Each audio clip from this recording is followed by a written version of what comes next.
You've landed at Spark Launch, the guide star for embracing what it means to be neurodiverse.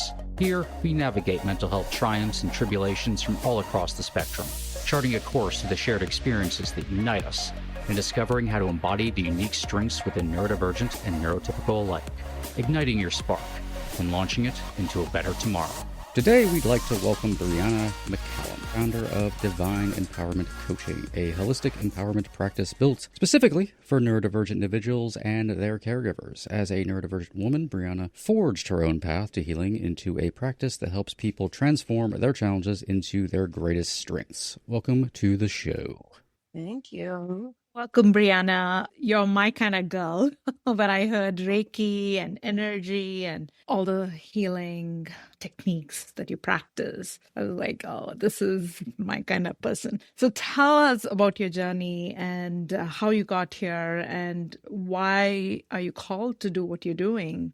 Multi-part question. So if I side quest too much, just bring me back in. So my journey is a very long one. When I was a child, I was born in the 80s. We just all got put on red linen, told we were bad kids and we needed to do better or be put in a different place. So a lot of my childhood was just kind of figuring it out on my own. And I didn't really figure out the neurodivergent side of things until I was an adult, and then have a child myself who she's ADHD and high sensory seeking. It's a little bit opposite of me, and navigating all of that. And on that journey of becoming a woman, becoming a parent, becoming a business owner, I found my way through the spiritual practice. And I actually did not believe that Reiki worked, which is ironic now that I'm a Reiki master. But I had a friend of mine who she's also a momtrepreneur, mom, and was starting her own businesses. She was getting her Reiki certification, and she wanted to make sure that she had a good baseline of people that believed and people that may have the placebo effect and people that were adamant skeptics. So I was in the skeptic category. And obviously my belief shifted after experiencing that with her. And then there's just been a lot of kind of unexplainable experiences that have gone through my journey as a healer, and different people being brought into my path. And there's countless stories I could tell about different experiences with individuals who have walked into my life, and we've gone through a collaborative healing journey together. Because as a life coach, I do a lot of neuroscience. I am big on science-backed health and holistic healing through a combination of more indigenous practices as well as Western medicine as it is, where it's needed. But a lot of what I do is very intuitive, and it's always a collaborative healing process. So if someone comes to me for healing, there is some sort of healing or growth or understanding I'm going to get out of it. The fact that you get science and holistic and the stuff all together. And I myself was a skeptic, didn't believe, it was just for fun until something hit me on my head, literally, when my crown chakra opened up. And it's all our preconceived notions, what we've been told. And it was close. I was close-minded, just also very judgmental. Because when you're closed, that's what happens. And yeah, and it just opened me up. And yeah, there's a wealth of information there. And the way what I see in the world today, something has to knock people off their feet to access that information. I wish it wasn't that way. And I think going forward, it's going to become more accessible, maybe more taught, that we don't have to walk blindfolded until something does. Yeah. So what's your take on that? Like, what did you discover that science couldn't offer? I think that's been a multifaceted journey, because I didn't really accept the healer side of me, and I did not give myself that title. I've been called so many things, and healer was the only one that, like, okay, you can call me that one. I'll take it. But that was maybe 4 years ago, because when I was going through becoming a mother and then separation and divorce, I had a lot of different people that were brought into my path who were very firm about, no, you are a healer. The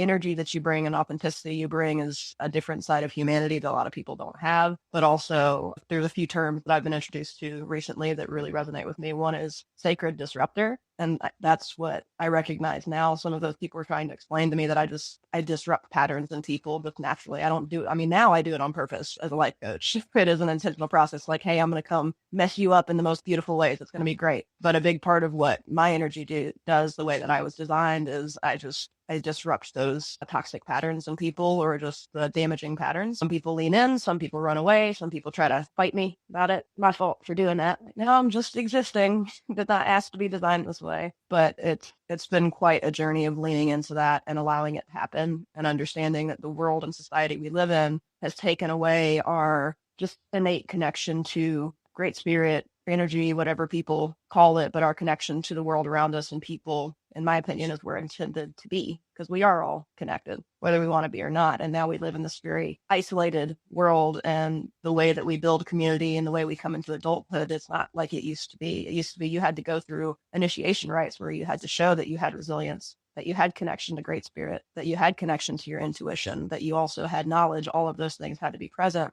And it's not really the world that we live in today. So I recognize that as a part of the work that I do, as I help disrupt some of those patterns for the people who are willing. And a lot of what I want to do is to do that with more business owners, more leaders, more healers that are doing their work on a more massive scale, because it creates a butterfly effect where we can keep teaching people how to help open each other up, not with resistance, not trying to force someone down a path, but just allowing and embracing that process together as we elevate the collective consciousness. I feel like with intuition, tapping into that inner wisdom that we all have, there's no science, at least it's not a formula that's been proven. It's just a feeling that you feel in your body, and it's all energy. When I utter the word energy to some of the skeptics, they just, it's too foreign to them. So why don't you explain what energy is? Yeah, so that is a fun one for me to explain. Usually the approach I take is by utilizing a combination of chakras and the central nervous system, because most people understand conceptually that, like, chakras, okay, body points, energy, yoga. That's what a lot of people, they get that part. And in the central nervous system, right, we have all these nerve endings, that synapses that are connected to different areas of our body and in our brain.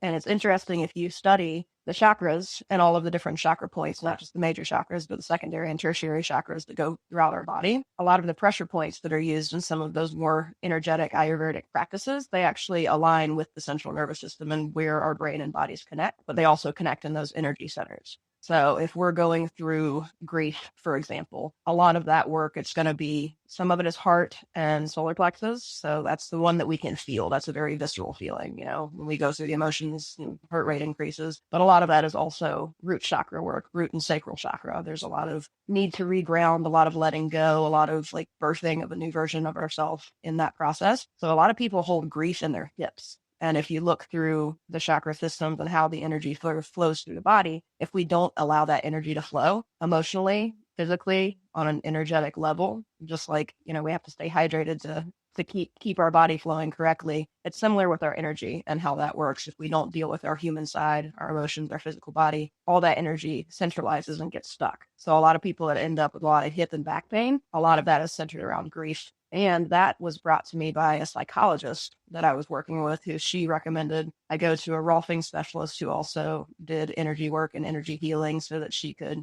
help me with that side of things. And that was a long, long time ago. That's why I was still very much a skeptic. But I could feel not just the physical release, that part's obvious, most people notice it, but I could feel the energetic tension release. And after that happened in my hips and that grief went through, all of the emotions came out. I couldn't stop them. They just happened.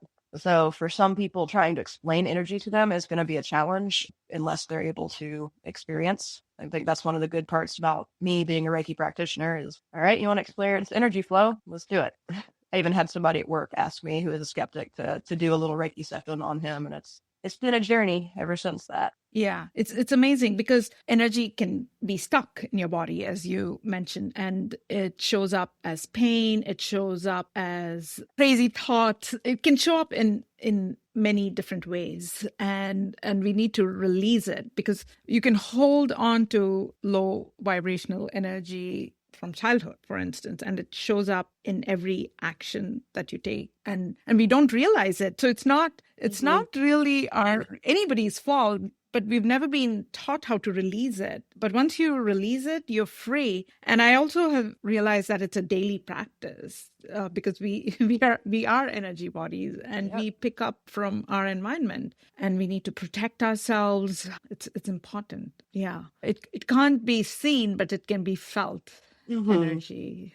And I think there's going to come a point where there's more measurements of it, because there is some pseudoscience out there where some scientists have done a little bit of experimenting with hooking people up to electrodes and introducing them to different energetic based stimuli and also sound waves to see what happens in their body and their brains. But in the scientific community, there's a process where it has to be tested and retested and vetted before it ever makes it out. So you can look into some pseudoscience studies, and you can find some stuff out there for the people that are interested in diving down that rabbit hole. But also, I did want to add a little addendum for how to explain energy for the more science-minded people. If you think of us on a cellular level of all the atoms and cells that we're made up of, we're made up of similar things as the universe and the earth, but also potatoes and rock. So it's like that connection to all things on the level of what we're actually made up of. And there's the concept of energy can neither be truly created or destroyed, right? It's just amplified, moved around, reconfigured in different ways. So when you look at it through that perspective, that is a part of our actual physical body makeup. And then to start playing with that is a very interesting concept. Just simple stuff. Go put your feet in the dirt, see how you feel, especially when you're having a rough day. Go hang out by the water, see how you feel. Go hang out by the fire, see how you feel, because you're around different aspects of elements that are going to react on a cellular level to you in a different way. Going back a little bit to the holistic and body connection, one thing that a lot of neurodivergents kind of relate to, which is gut difficulties. And of course, there is a strong gut-mind connection and access. And it greatly, it affects everybody's cognition mood, but particularly for the neurodivergent, where it's a little muddied, to say the least. Can you sort of break down that connection and how you like to approach it? Yeah. Absolutely. And there's two different aspects, because you mentioned the gut mind, which the gut is the brain of the body, right? So our health in our intestinal tract is everything. It impacts every part of our physical being, how we absorb nutrients, how our brain functions. So that's a very long connection, but I will see how I can summarize it. But also there's the second part, which is just our brains and how they function, because people that are on the neurodivergent spectrum, our brains work a lot faster than other people, sometimes to the extent that it's almost like a computer that's got too many windows opening and now everything's freezing. Like, whoop, no, I can't do anything else. And that we don't have to necessarily be doing anything. There's just so much activity and creation constantly happening that's something different to manage. And why I bring that up is because those two things are connected. So our brains and how we function and how we regulate our nervous system, or when we're dysregulated, we make different chemicals and different hormones that are released into our body. And that does impact our gut as well. And on a cellular level with our gut health, creating our own healthy microbiome, not only that, but being aware of whatever nutrition we need. So for me, for example, with my form, it's mostly the depression and ADD side of me. I overproduce glutamic acid, which means I have a glutamate sensitivity. So I have to be careful what foods I take in, anything with MSG and certain types of fishes, certain fruits and vegetables. If I eat too many of those, it doesn't matter how healthy I am, doesn't matter how many probiotics and prebiotics I'm taking for my gut, I'll get inflammation in my gut, and now I'm no longer absorbing nutrients properly, causes swelling in my lymph nodes, and there's this whole chemical reaction that happens in my body that I now have no control over because I've not been aware of what I eaten.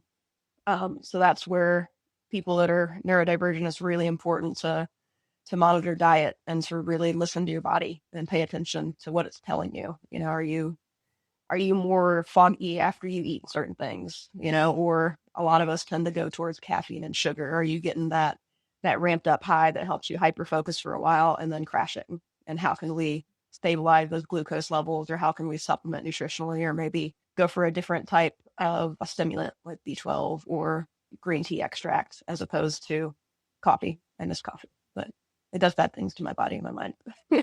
So there's a lot of awareness that's needed there, and you can spend tons of money doing tests and all that, which can be helpful. But the first place to start is just pay attention to your body, pay attention to what happens with your body and your mind with each thing you do throughout the day, and experiment with it. I have a lot of my clients do journaling. So we'll do food journaling and emotion journaling, and we'll tie those things in together and see what's happening. So we'll, like, man, the last 3 days I've been super burnt out. I've been having trouble focusing. I feel so scattered. I'm side questing all the time. I'm interrupting a lot, and I'm not able to just really focus and communicate in ways that normies understand. I'm just like, my neurodivergence is out of control. So we'll go back through and we'll look at their journal, like, okay, what have you eaten? And for most of them, it's, they've had too much sugar. They've been a little bit low on protein. They're not hitting their micronutrients, or some of their macronutrients are low enough that they're not getting what their brain needs for cognition to fully function. And so we can pinpoint where those hangups are and what it's doing in their body and make small adjustments to meet whatever craving they're having, but also allow their body, mind, and their gut to flow in a way that allows them to function better. Yeah, that's the best I can do to summarize that. I can talk about that for days. It's a fascinating subject, especially in relation to autism specifically, because I give that a lot of thought. Like my depression I'm not really a big sweets eater naturally. I mean, I do here and there, but not something I tend to go for. But I notice whenever I noticed this years ago, my depression gets a lot worse. If I've had like a big intake of sugar, normally that gives me a little bit of an imbalance that starts to happen, and the inflammation affects me very poorly. And suddenly I start having a lot heavier depressive thoughts than I was having previously. Yep. But at least when I can connect the two events, like, oh, I had ice cream yesterday. That's why I'm so depressed today. That's weird. is helpful. It's frustrating from like why has my body got to do that sort of way? But you mentioned the glutamate sensitivity. When did you first start connecting your symptoms to your diets? And did that change your approach to how you dealt with people, particularly in coaching? Absolutely. Yeah. So my connection point, it happened slowly over many years, because in my 20s, I had a lot of physical issues and I was aware of my neurodivergence, but I didn't have a clear picture of exactly what it was like I do now. So I just slowly started experimenting with that and exploring it sometimes with healthcare professionals that I was able to, sometimes just through my own mindfulness practices, paying attention, listening to my body and my mind. And how I got into the holistic health coaching, none of this was ever in my plan. What I'm doing now did not ever in a million years see myself doing any of this. It was brought to me. And the holistic health consultation work, that was brought to me as well, because I used to have a homestead farm. I did a lot of clean eating. I was really, especially after birth, I was doing a lot of work just on my body and my mind, and working really hard to understand what I'm going through and why, and how to adjust it, or at least find ways to give myself grace when, I did trip up, because I'm going through postpartum and I overindulged in things that I shouldn't. And, I'm going to have a rough couple of days, but like that was my coping mechanism at the time. And now I need to find ways to replace it. So I had a lot of people that were just coming to me for consultation work. And at the time I was blending organic loose leaf teas, and I was spending more time doing the health coaching side than I was actually blending teas, because that was the root of the issue. So you want me to make you a tea to fix this problem that has all these little roots in your life, and it's like putting a Band-Aid on a laceration. So I can do that for you, but I don't feel like I'm actually serving you or helping you. And then it just continued over time. People started referring folks to me. I've worked with people going through cancer recovery, worked with people that just have crazy hectic lives and are undiagnosed on the neurodivergent spectrum, and, helping them navigate that with, of course, I can't diagnose, but I can see it. There's certain mannerisms that we all have. So just teaching them different techniques for diet and lifestyle and mindfulness, awareness, and breath. Like those three things are the most powerful tools you can have in your tool belt. And that's, to me, some of the most powerful work I can do, because spending most of my life not understanding what I was going through, not getting help, not getting guidance and support, having to spend years upon years upon years of study and observation. I don't want anybody else to have to go through that unnecessarily. So if I can give other people something that was useful for me, give them tools that will speed up their process, to me, that's very fulfilling work, because the world just now starting to catch up and be a little bit more adapted for all of us to be able to exist in it. But there aren't a whole lot of spaces that are set up for neurodivergent, neurospicy individuals to be able to function in a healthy way. So I do use a lot of my spiritual and holistic health practices in my work with neurodivergent people, because it is a spectrum. Like, especially when we get dysregulated, it's a different kind of dysregulation. And a lot of people are familiar, like with someone on the autism spectrum, when they just have a complete meltdown because they're in sensory overload, and like the lights are too bright and it's too loud, and they've got 1,000 things happening in their head. And now the clothing on them just feels awful, and they're like, I can't handle it, and just have a meltdown, right? Some of us do that internally. You just can't see it. On the inside, we're like, oh, yeah, make it all stop. So there's a lot of work that can be done just through having those practices of, I recognize I'm overstimulated. I can't remove myself from the situation, but I can regulate my nervous system with my breath. I can take myself out of that sympathetic fight or flight nervous system space and put myself in parasympathetic and calm everything down until I can navigate and move. And then the next stage in awareness, mindfulness, and the empowerment work that I do is, how can I help avoid this in the future, or how can I help insulate myself from it? Which, noise canceling earbuds, or wearing something on the wrist that offers some sort of stimulation so it brings all of the focus to that area and to your pulse. There's lots of different tools.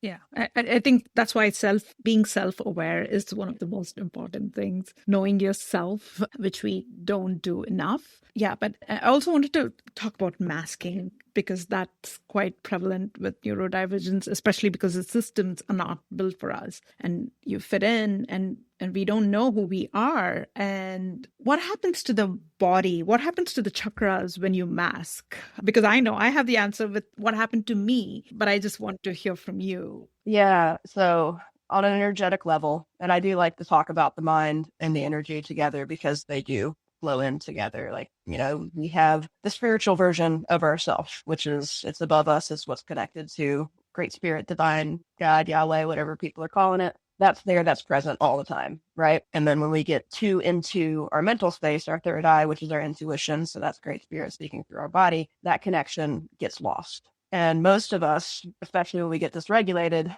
it happens here where we get cut off. Now we're so in the physical body that we're not able to release that energy flow. It's just all getting centralized. It usually gets caught between throat chakra and solar plexus. That's where it's centered. So now, like, you may be overexpressing and oversharing, or like clammed up and you can't speak at all. Heart starts racing, right? Just emotional overload. And on an energetic level, it causes the chakras to shift. And it looks different for everybody. So I actually see visuals when I do energy work on people. So I've seen some people that are just, they've been dysregulated for a really long time and haven't managed it. Their chakras, instead of spinning clockwise, will spin counterclockwise. Like, it's going the opposite direction and doing the opposite of what it's supposed to do, right? I've seen some people where it's just tilted. Some people I see grids, and some of their axes will be a little bit off.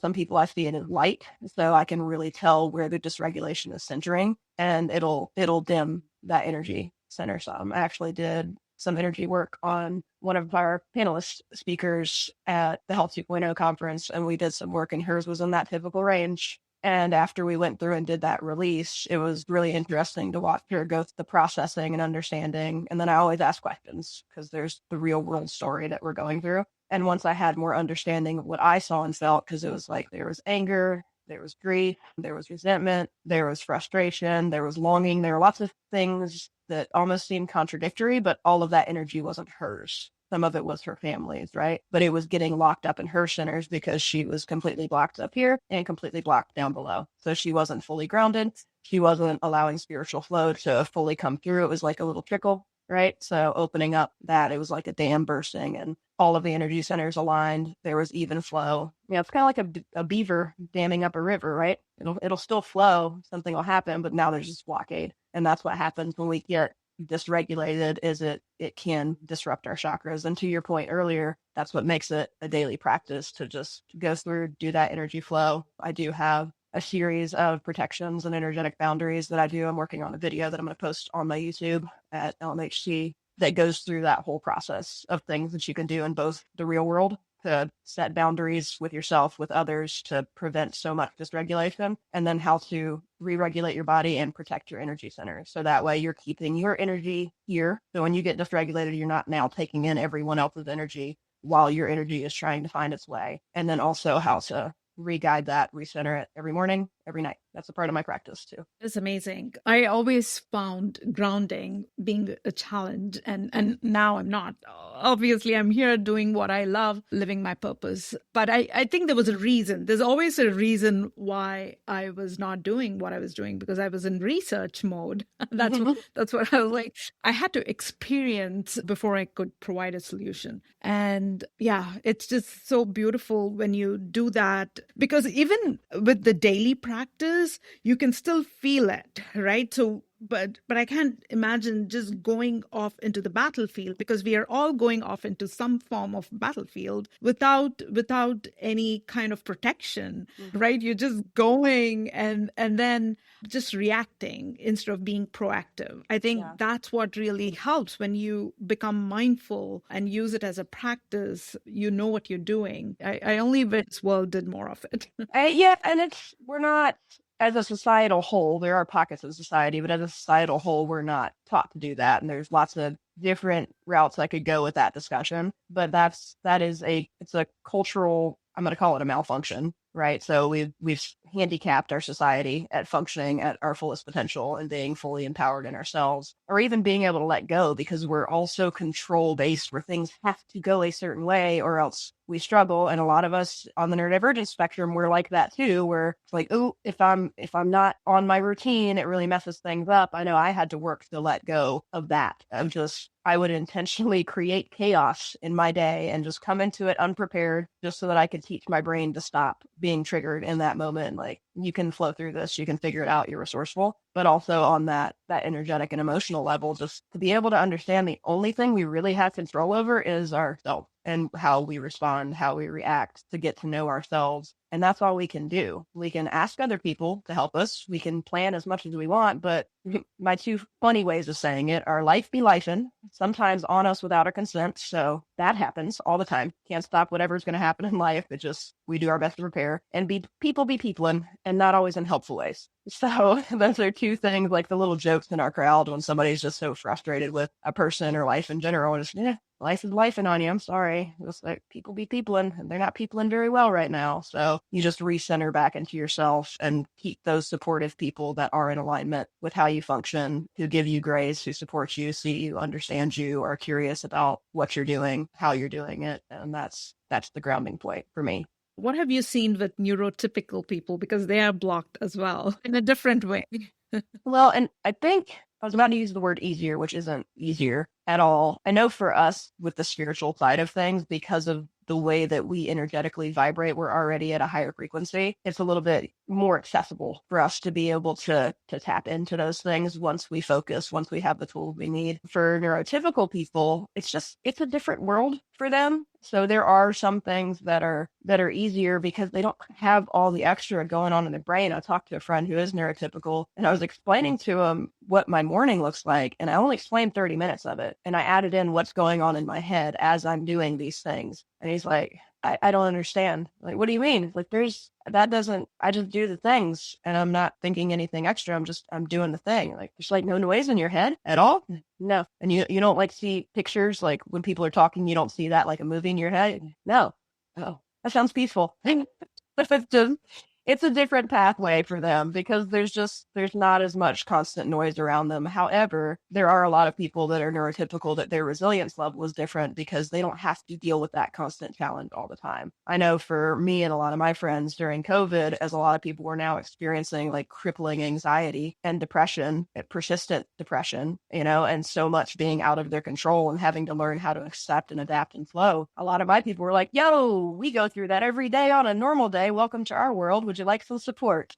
Here's what we do. And it was kind of peaceful to be isolated to an extent. It was like, oh, I don't have to go people today. I could just be in my bubble. I'm happy with that. And a lot of people also that are neurotypical, it's different for them. Like they almost need that stimulation for them. And there are a lot of neurodivergents that are high stimulation seeking, like my little one, but it's very different how they experience the world and life around them. But there's still a lot of work that needs to be done with that empowerment to understand that, you're not even close to your max capacity. You're not even testing it. So let's play with that a little bit. Also, let's play with conceptual understandings of things that are outside of your normal and what that looks like. And I've had some really enlightening conversations with people that were completely closed off. They thought that people that were neurodivergent were just making excuses for not doing the thing they needed to do. And I'm like, all right, we're going to go have a conversation, grab a cup of coffee. Let's go sit down. I got another 45 minutes. And it's always enlightening to hear their perspectives. I don't approach it with judgment, but I am very adamant and firm of, well, here's the science behind it. I'd be happy to send you some links. Here's what we go through on a neurological level. Here on an emotional level is what we experience. And I'll give give real world examples from me. And 9 times out of 10, they'll pinpoint someone else like, oh, I have a niece that's like that. I wonder if she's on the spectrum. Maybe it'd be worth going and getting her tested, because if she's autistic or if she's ADHD, she needs different things to be able to thrive in this world. So that's been a really neat connection point for me to just, I like to build bridges. We build bridges to each other so that we have access and understanding, but we can still go back to the other side. We don't have to live on the other side of that bridge. So I think neurotypicals can do a lot to help ground us sometimes and help direct us, because they don't have all the noise. They're great for body doubling, because if you need someone around or on the phone that can point you in the right direction while you're going 1,000 different directions, say, hey, that thing that you're supposed to be doing, go back to doing that. Oh yeah, okay, I got it. Because they're not going to go down the rabbit hole with you. It's true. And that's why we need each other, because we're all connected. We all have different roles. We have different strengths. But together, if we are all living our authentic selves, we can help each other. And we're not complete by ourselves. It's not designed that way. Even if you look at human design, we're not complete. And that's why we need each other to complete each other. And it's so beautiful if we can all just freely connect without any egos and just with love. Sounds like a lovely world. I like that. There's some tapping into it, because ego and pride, sometimes usually it's a defense mechanism depending on what end of the spectrum people are on, but sometimes it's just a matter of seeing it and recognizing it, and either just understanding some of the root causes so that you can navigate it with that person, or if they're open to it, helping them tap into it so that they can bypass it. Go, oh, this is pride because I have an insecurity and I need to deal with that, or this is ego and this is attached to some lack I had in a past version of me that I never healed from. So those are the fun ones. A lot of people deal with heavy pride and ego. They're usually not going to step into it, but there are ways that we can see it and nurture it a little bit and offer a little bit of presence around it in a way that's supportive, and then let them go on their egotistical way. You continue egoing in the world. It seems to be working fabulously for you. I release you with love. The way I look at also the difference sometimes between neurodivergent and neurotypical people, it helps us to get more grounded and come back down a little bit. Meanwhile, they need to float up a little bit, and just in the way that I think they can help ground us, we can preferably help them get outside their kind of void that they think in, and that gets very tunnel visiony. Hopefully they can body double us and get some, I don't know, more creativity. Which I know is mean, but let's face it. It's true though. Which is, I think, so when we're masking, right? So when you are masking, you're acting like a neurotypical, trying to be grounded when really your strengths are in the upper chakras, which is exactly what Mike said. But we are pretending we are somebody we're not. And especially because I think everybody feels full and is at peace if they're living their purpose. And that purpose comes from your alignment of your chakras, your energy, knowing where you are, which road you're headed. So we feel, so when we mask and we are just pretending to be somebody we are not, it's just, there's so much turmoil inside of us, but we can always realign. Yeah. And you're absolutely right. I think neurotypical need to have that connection, a deeper purpose, and not just focus on money and materialistic things, because we're not taking that anywhere.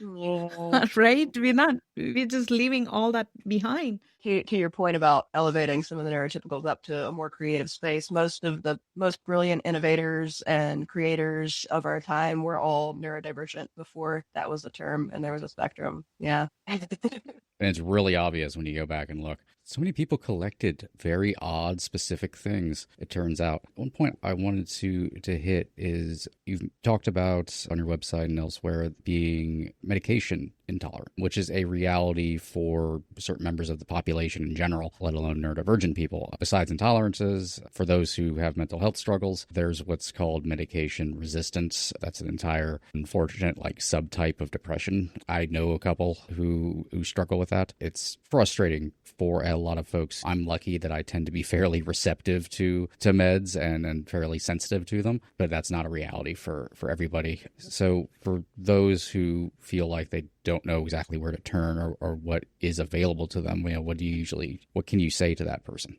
Well, first of all, I can relate heavily, obviously, because I'm in that category. And I'm the type of person that I end up having to treat a lot of the symptoms of the medication with more medication. And then my body ends up in a mess where dealing with the original problem was easier in its own regard. Now I'm having to add unknown elements and unknown reactions. So to that statement, it's good to start with the thing that you already know and the thing that you can have some control over, which is yourself, your body, and your mind, and really heavily exploring that. And there's a few different ways you can go about it. You can get in the specialist and blood test rabbit hole for ages and spend thousands of dollars. So I am cautious to tell people to go that direction until we've worked out what some of the baseline causes could be. So we know, like, do you need to go to a gastroenterologist, an immunologist, a neurologist? Is this just to go get a psychologist for, 6 to 8 months and work through some of what's going on in here, and, maybe go do some meditation classes, get out in nature and hike more. So there's some really foundational things that can be done before you ever turn to medication. I would love to be able to just take a medicine and be able to function better. And I know a lot of people that can, but that's not the reality that I live in. And even people that do medication, there's still basic things we need to do for our body. Just make sure that you're getting enough nutrition, make sure you're getting enough sleep, make sure you're getting enough water, make sure you're taking care of your microbiome, make sure that you're spending time out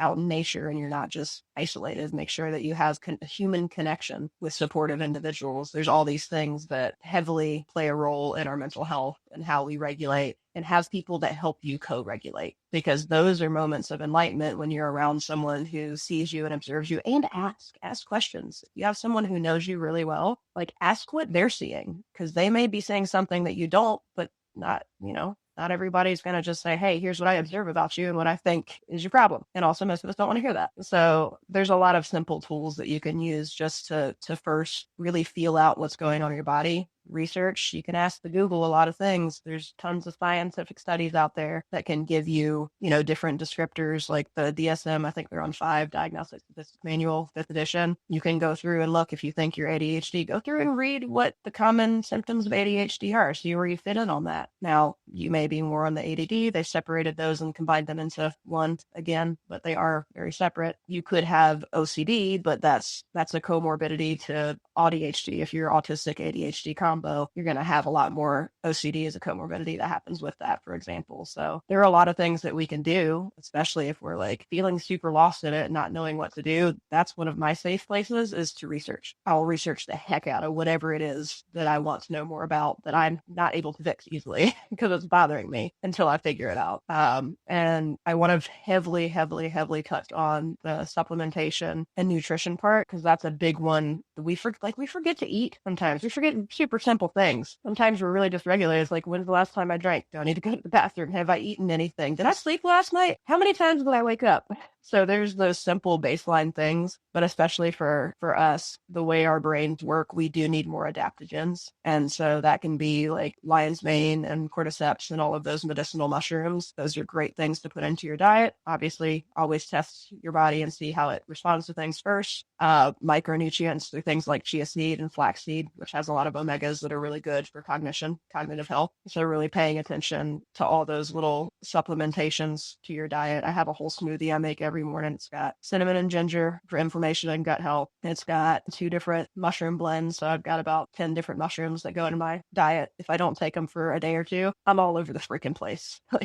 I am everywhere. And it also helps with gut health. Back to our original conversation of the mind and gut connection there. So that's the most solid starting point. How's your diet? And then keep looking at the whole picture of what's your self-care. How are you functioning in the world? And I also feel you so much on the mushrooms. Once I discovered a lot of that stuff, big help for me in a kind of weird and wild way. Like I know kind of mainstream almost is treating it a little bit like a fad at this particular time, though most of us had started doing it long before then. Yeah. They just caught on to us. So now it's just, I guess, more available. But when I started doing it right after I started taking ADHD meds for the first time, and it really helped how long the medication was in my system. It felt like It was just a massive help. It's something I kind of actually do tend to recommend people to try out, like in my own coaching, just see if it works for you. It might have a good effect. It can't hurt, particularly in the gut health, which is something I struggle with. On the self-care bit, as we kind of wrap up, you talked earlier about, taking on the energy of others. And many times on the podcast, we've talked about the family energy and what that does and generational trauma, which is delightful. After a session with someone, particularly particularly if it's like a heavy one. How do you down regulate and get yourself back to a baseline? What kind of practices do you do for yourself and for your own energy after that? It depends. I don't have a whole lot of heavy sessions. And I think the way that you're alluding to, I can think of one that's probably a good example, because 9 times out of 10 with my clients, the heavier sessions, it's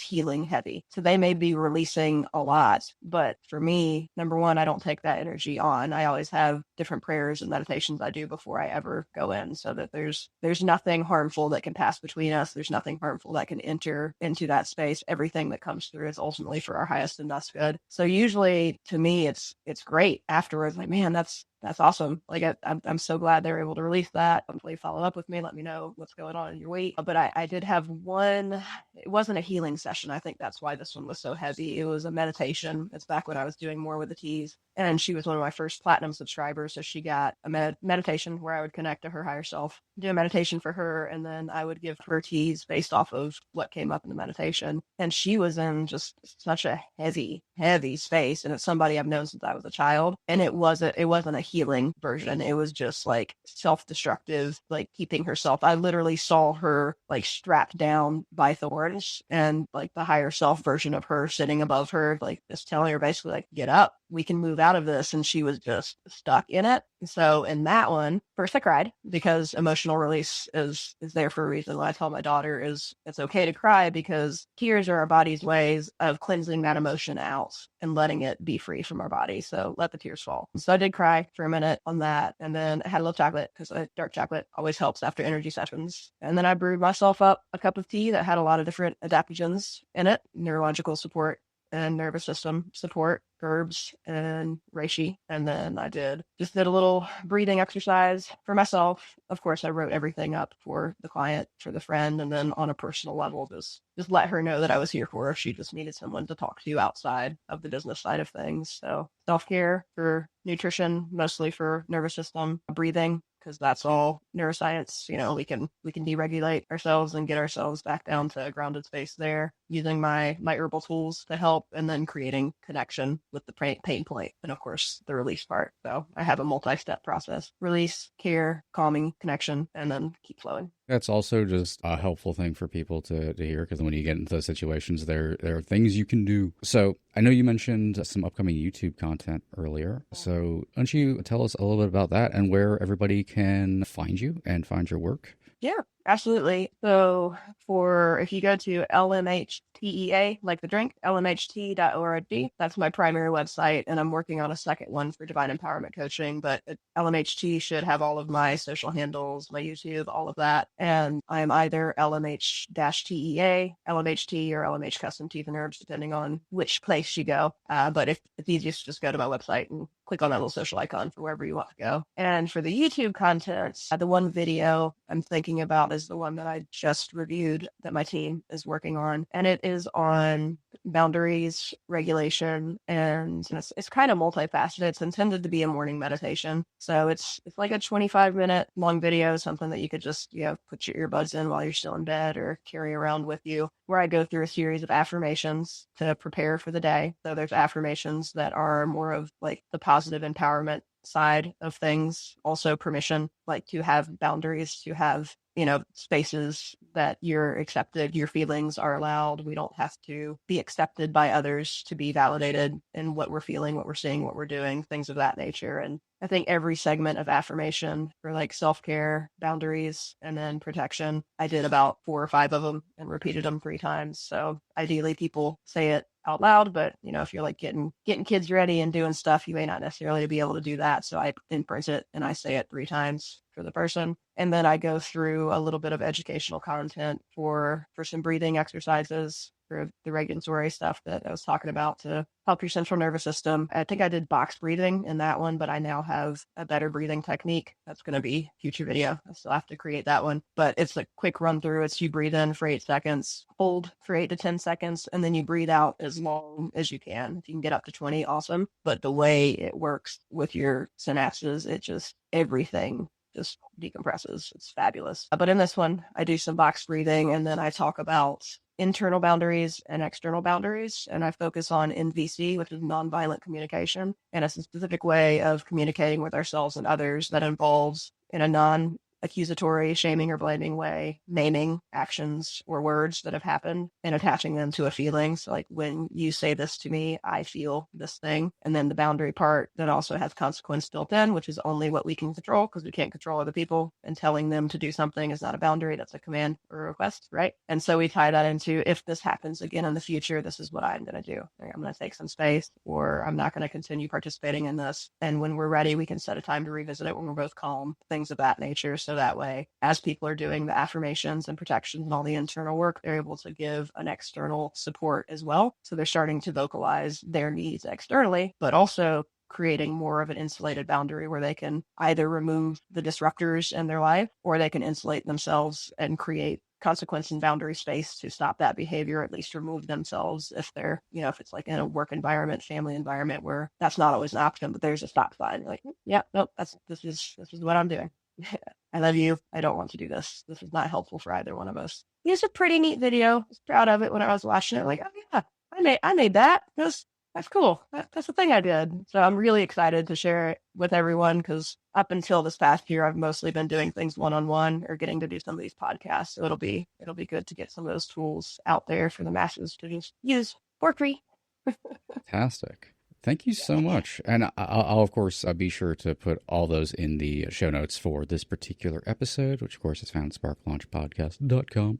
Thank you so much, Briana, for sharing your story, sharing your wisdom, your energy so openly today. And honestly, we're very grateful for the work you're doing. Honored to have you here, and to remind our listeners that they should honor their own energy and honestly ask what they need right now in any given moment. So thank you for coming on the show. Absolutely. Thank you so much.